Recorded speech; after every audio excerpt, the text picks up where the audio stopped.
بسم الله الرحمن الرحيم. ومن أظلم ممن منع مساجد الله أن يذكر فيها اسمه وسعى في خرابها أولئك ما كان لهم أن يدخلوها إلا خائفين لهم في الدنيا خزي ولهم في الآخرة عذاب عظيم. ولله المشرق والمغرب فأينما تولوا فثم وجه الله إن الله واسع عليم. وقالوا اتخذ الله ولدا سبحانه بل له ما في السماوات والأرض كل له قانتون بديع السماوات والأرض وإذا قضى أمرا فإنما يقول له كن فيكون. وقال الذين لا يعلمون لولا يكلمنا الله أو تأتينا آية كذلك قال الذين من قبلهم مثل قولهم تشابهت قلوبهم قد بينا الآيات لقوم يوقنون إنا أرسلناك بالحق بشيرا ونذيرا ولا تسأل عن أصحاب الجحيم.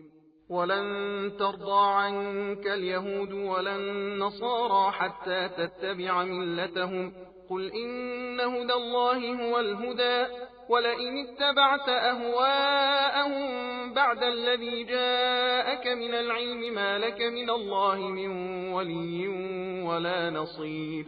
الذين آتيناهم الكتاب يتلونه حق تلاوته أولئك يؤمنون به ومن يكفر به فأولئك هم الخاسرون. يا بني إسرائيل اذكروا نعمتي التي أنعمت عليكم وأني فضلتكم على العالمين. واتقوا يوما لا تجزي نفس عن نفس شيئا ولا يقبل منها عدل ولا تنفعها شفاعة ولا هم ينصرون. وإذ ابتلى إبراهيم ربه بكلمات فأتمهن قال إني جاعلك للناس إماما قال ومن ذريتي قال لا ينال عهد الظالمين. وإذ جعلنا البيت مثابة للناس وأمنا واتخذوا من مقام إبراهيم مصلى وعهدنا إلى إبراهيم وإسماعيل أن طهرا بيتي للطائفين والعاكفين والركع السجود. وإذ قال إبراهيم رب اجعل هذا بلدا آمنا وارزق أهله من الثمرات من آمن منهم بالله واليوم الآخر قال ومن كفر فأمتعه قليلا ثم أضطره إلى عذاب النار وبئس المصير.